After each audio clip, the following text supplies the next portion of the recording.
Hi, this is Amy Penner with eXp Realty, and I wanted to take a few minutes to make a video today about relocating to the Raleigh area. Many people are moving to Raleigh from out of state, so 5 things you need to know if you are relocating to Raleigh. First, find a realtor that knows the area. We moved here 8 years ago, so I was in your shoes.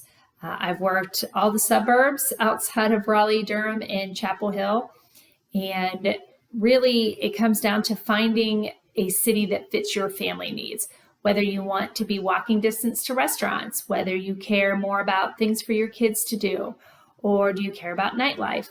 All that will factor into the different cities and towns that are suburbs of Raleigh.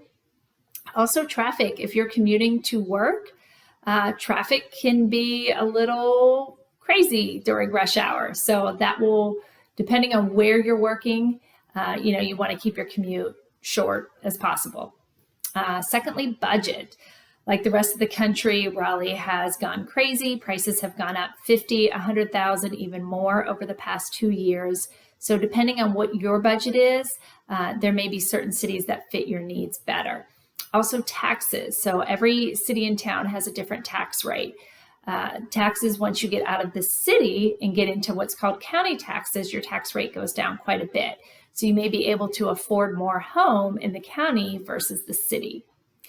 Third, Raleigh is known to be a family-friendly city. So if that is important to you, then you need the binder of the schools. I joke about that, but because we have so many different school options. We have private schools, we have magnet schools, we have public schools, we have charter schools. So how do you, as a new buyer to the city, navigate all that? Again, find an agent that has experience.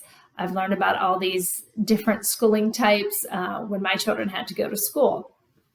So in addition, our park system, I think, is phenomenal in the Raleigh area and all the different towns surrounding Raleigh, from playgrounds to the greenbelt to different activities in the parks. And something to add to that is the downtowns have been revitalized.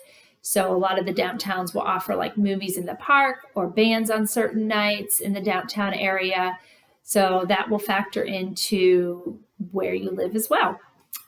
Fourth, if you can have flexibility in moving here, it's ideal. I know not everybody is in that situation and doesn't have the time, but let's get creative and do videos, FaceTiming. If you cannot get out here, many of the homes get listed and they're selling within a day or two. So often you can't get out here in time. So a video tour is important if you're willing to kind of step out of the box and purchase a home based on that video tour. Fifth, who doesn't want to talk about the weather? So Raleigh has a big draw based on our weather here. We have a short summer and a short winter. 2 months of really hot and humid weather in the summer, 2 months of fairly cold weather in the winter, and a few days of snow as well, which could last a day, it could last a week. So any more questions, please reach out. Amy Penner, 919-816-6443.